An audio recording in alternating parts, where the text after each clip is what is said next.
Hey now, what is up, everybody? My name is Mike Brown, aka Review King MB, and I'm here to talk about the top 10 best movies of 2019. Now, this is my opinion. This is very subjective. I will admit that. And also, I will admit that there are plenty of films that I want to see that if I did see, maybe they would make my list. This is just what I have seen and what is in my top 10. So let's jump right into it. Coming in, starting the list off at number 10, Long Shot. Here was a complete and pleasant surprise for me. Long Shot being this romantic comedy with Seth Rogen and Charlize Theron, the two most unlikeliest of a couple, where Charlize wants to eventually run for the president and she starts to date Seth Rogen, and this doesn't go well with her campaign. At least that's what her people think. But the two of them just understand each other, have a good relationship, and sure, you have some of your raunchy jokes in there that go along with what Seth Rogen is known for and what I like Seth Rogen for. But this is one of his more mature type comedies. I really enjoy it. I think not enough people probably either saw it or talk about it. At number 9, John Wick Chapter 3, Parabellum. And here's a film that just went balls to the wall with the action. I admit that the John Wick sequels have been fun and have had crazy action that has been enjoyable, but the stories probably haven't been as good as the first film. That first movie will always have that surprise factor, that wow factor of just feeling for that damn dog that John Wick goes off and kills everyone for. And the sequel, the second one, I thought was fine, had decent action, but didn't do anything to go to that next level, in my opinion. This third one, though, it upped the action. It went for it. It went crazy. There are so many fight scenes and shootout scenes, but not just that, they were a lot more creative with the kills. The one fight with John Wick and Halle Berry's character, I mean, this is really good for me to see Halle Berry in a kick-ass action movie, and she looked believable. She looked badass. And Keanu Reeves, whatever age that he is at now, is he 50 yet? He's somehow just delivering on a kick-ass level. Number 8, Star Wars: The Rise of Skywalker. I know this is very controversial. In fact, I bet some people shut this video off at the mere mention of this movie. People who crap on J.J. Abrams because they think that all he's doing is giving us the same things over and over again, regurgitating the same nostalgic feels that Star Wars, at least presumably, used to be about. But I love it. I love what JJ is giving me. I love that it felt like Star Wars again. The Last Jedi did a lot of things that some people say was different and new, but I didn't care for a lot of that movie, so it was nice to see some familiar things. Daisy Ridley, Adam Driver sort of carry the weight of the story and the acting. John Boyega and Oscar Isaac, I really enjoyed those characters, and especially where they go to at the end of this trilogy, seeing some cool new ways of the Force use, lightsaber battles, and the action set pieces. You can't say that there weren't some great battles, that there weren't some great special effects, that there weren't some moments that stick out. I know it's not the best. I know it probably should have been better. I fully admit that. But I can't deny that I did feel some good things coming out of that film. Number 7, Ford versus Ferrari. This is a movie that Christian Bale once again crushes it. I've never seen a movie where Christian Bale gave a bad performance, so I'm not saying I'm surprised. I'm just saying that he just keeps giving us that performance where you look at him and you think, wow, how did he do it? Wasn't he just fat not too long ago to play Dick Cheney, and he loses all this weight to play this racing guy? And Matt Damon gives a performance too where he's a lot more mature and he's a lot more in a pseudo mentor like role. Very interesting. And the fact that this movie kept me invested in a racing story. Do you think I give a crap about race cars and racing? No. But this story, this acting, the actors, the direction, I got really behind it. Number 6, Once Upon a Time in Hollywood. Quentin Tarantino, he wrote and directed this. Of course, it's his 9th movie.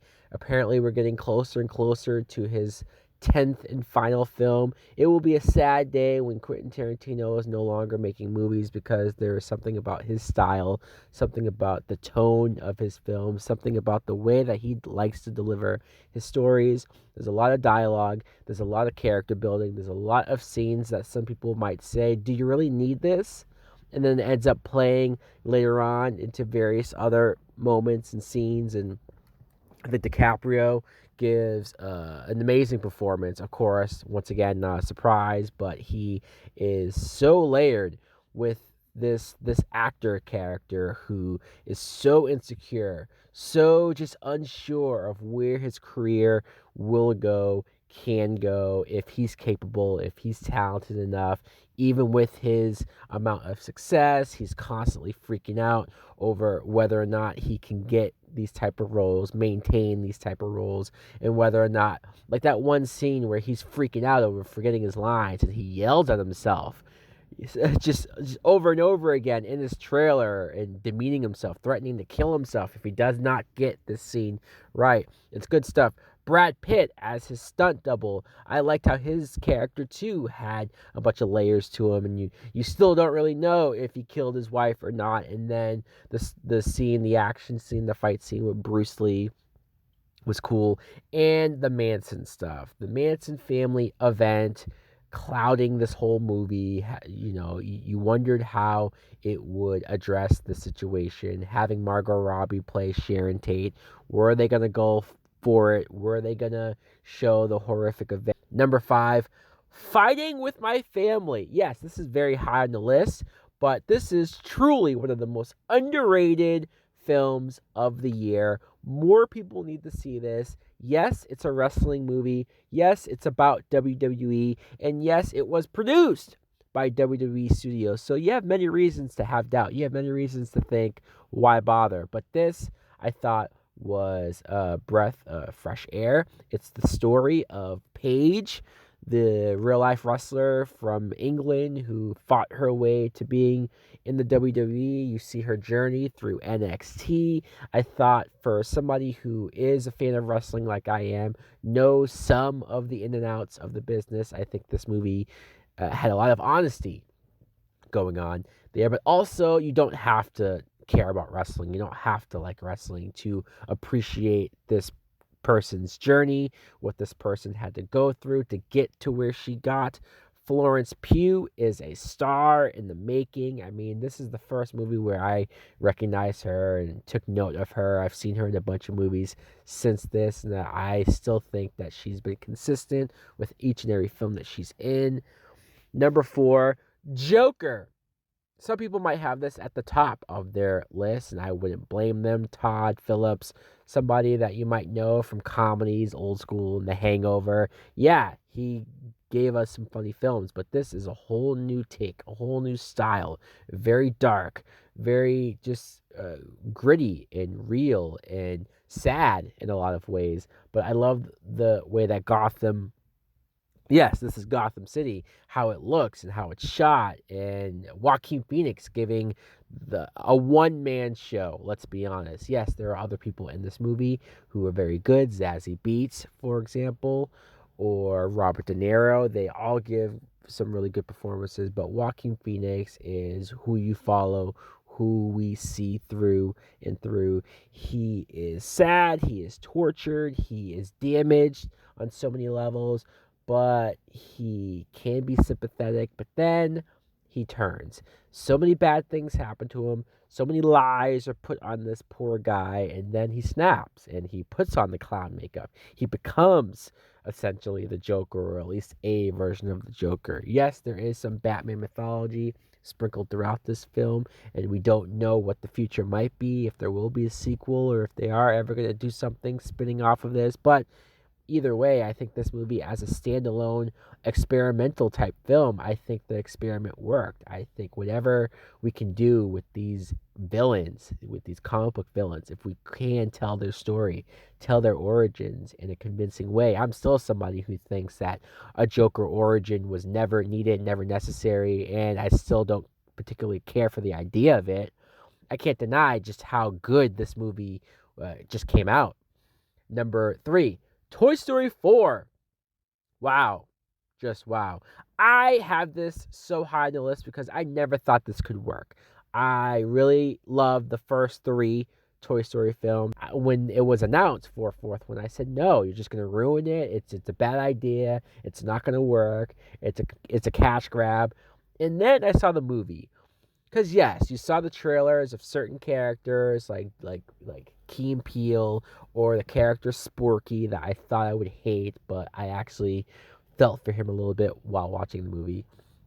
But even with all of this and being pleasantly surprised by some of the humor and the jokes and whatnot, the story in and of itself, this was a great Woody story. The character Woody, Tom Hanks gives a great performance, of course, but seeing him, this character, sort of realizing what his true purpose is, realizing what the next step of a toy is. It's funny that we're talking about toys, but yet you get this appreciation, you get this depth of character with toys. And then in the Bo Peep character, just seeing where this ends off. I mean, once again, a great ending to a character, to an era. Number 2, Spider-Man Far From Home. Surprise, surprise. I mean, you guys saw how high this was on my superheroes movie list, so how can it not be this high? Because Tom Holland is great as Peter Parker, great as Spider-Man. The action is really good, and obviously it's the humor that Marvel brings and the connectivity that Marvel has with all of their stories and the through line. This felt like the epilogue of the big, huge climax that we got. Jake Gyllenhaal as Mysterio, showing 2 great, really, sides to this character, and also the effects of Mysterio. I'll never not talk about how awesome a lot of those action sequences, fight sequences are. But for my number 1 best movie, my favorite movie of 2019, come on. What do you think it is? It's Avengers Endgame. I know, I'm a big Marvel head. I'm a big superhero movie head. Sure, maybe someday, one day, I doubt it, there could come a time where I get sick of the superhero genre, where I get sick of seeing superheroes fight bad guys and the big chaos and destruction. But how can you when Marvel just delivers over and over again? Tony Stark, Robert Downey Jr. giving some great emotional moments, some emotional beats in the story that meant a lot, that was impactful, that did give us the feels, especially at the end. Perfect ending for the Captain America character, Steve Rogers. This flows so well as a full, complete story that I couldn't be happier with this saga, with these Marvel movies. I know we're going to get more Marvel films. I know there's going to be a lot more Marvel films, especially given the box office performances and success. But if this was the last one, you feel like this is the last one. If it was, I'd be satisfied. I'd be satisfied to never get another big comic book superhero film ever again, because that's how satisfying this was. That's how much I got out of this movie. You have quite possibly the most insane battle ever. Not just comic book battle, but just battle in general at the end, with the huge characters, so many heroes, so many characters. We grew up on this stuff, and it feels nice to get writers and directors and producers who seem like they care. And that's the type of payoffs that I will promote, that I will endorse, that I will be happy with, and that's why it's number 1 for me. So guys, let me know in the comments below. I'm sure you have different films, other films that you think I should have on the list. That's fine. Maybe per recommendations, I will check them out. Or maybe I already did watch them and I didn't love them as much as you guys did. Anyways, let me know though what those movies are. I'm very curious to see. Let me know what you think of my list. Thanks for watching. Like, comment, subscribe. Later.